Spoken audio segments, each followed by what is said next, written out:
ரயிலில் டிக்கெட் இல்லாமல் பயணித்தால் இனி ரூ. 500 அபராதம் விதிக்கப்படும் என ரயில்வே அமைச்சகம் தெரிவித்துள்ளது. இதேபோல் பெண்கள் பெட்டியில் பயணம் செய்யும் ஆண்களுக்கு அபராத தொகை 5 மடங்கு அதிகரிக்கப்பட்டுள்ளது.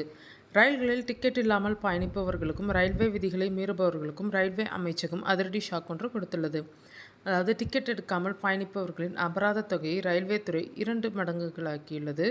சுமார் 13 ஆண்டுகளுக்கு பிறகு ரயில்வே சட்டங்களில் இந்த பெரிய மாற்றத்தை மத்திய அரசு கொண்டு வந்துள்ளது.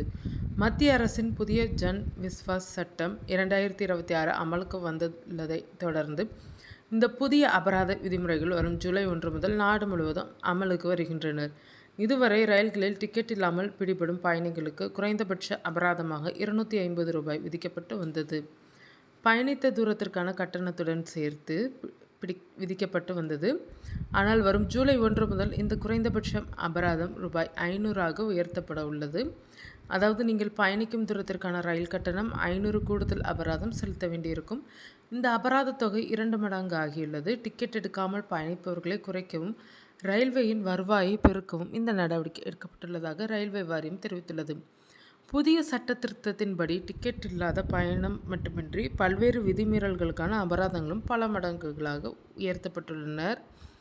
ரயில்களில் பெண்களுக்காக ஒதுக்கப்பட்ட பெட்டிகளில் ஆண்கள் பயணித்தால் இனி ரூ. 2500 அபராதம் விதிக்கப்படும். மேலும் சம்பந்தப்பட்ட நபரை உடனடியாக ரயிலில் இருந்து இறக்கிவிடவும் ரயில்வே ஊழியர்களுக்கு முழு அதிகாரம் வழங்கப்பட்டுள்ளது. இதுவரை இதற்கு ரூ. 500 அபராதம் விதிக்கப்பட்டு வந்த நிலையில் இப்போது அபராத தொகை 5 மடங்கு அதிகமாகியுள்ளது. வேறொருவரின் பெயரில் உள்ள டிக்கெட்டை பயன்படுத்தி பயணித்தால் அந்த டிக்கெட் பறிமுதல் செய்யப்படுவதோடு ரூ. 500 அபராதம் விதிக்கப்படும்.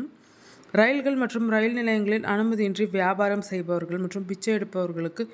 2000 அபராதம் விதிக்கப்படும். இதே தவறை மீண்டும் செய்தால் 1 ஆண்டு வரை சிறை தண்டனை கிடைக்க வாய்ப்புள்ளது.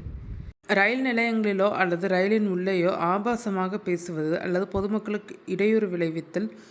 1000 அபராதம் விதிக்கப்படும். ரயில்களில் தடை செய்யப்பட்ட வெடிப்பொருட்கள் அல்லது ஆபத்தான பொருட்களை எடுத்து சென்றால் குறைந்தபட்சம் ரூ. 10,000 அபராதம் விதிக்கப்படும். ரயில்வே வாரியம் வெளியிட்டுள்ள புதிய அறிவிப்பில் மற்றொரு ஷாக் செய்தியும் உள்ளது. அதாவது இந்த புதிய சட்டத்தின்படி இனிவரும் காலங்களில் ஒவ்வொரு 3 ஆண்டுகளுக்கு ஒரு முறையும் இந்த அபராத தொகைகள் தானாகவே 10% உயர்த்தப்படும் என்று தெரிவிக்கப்பட்டுள்ளது.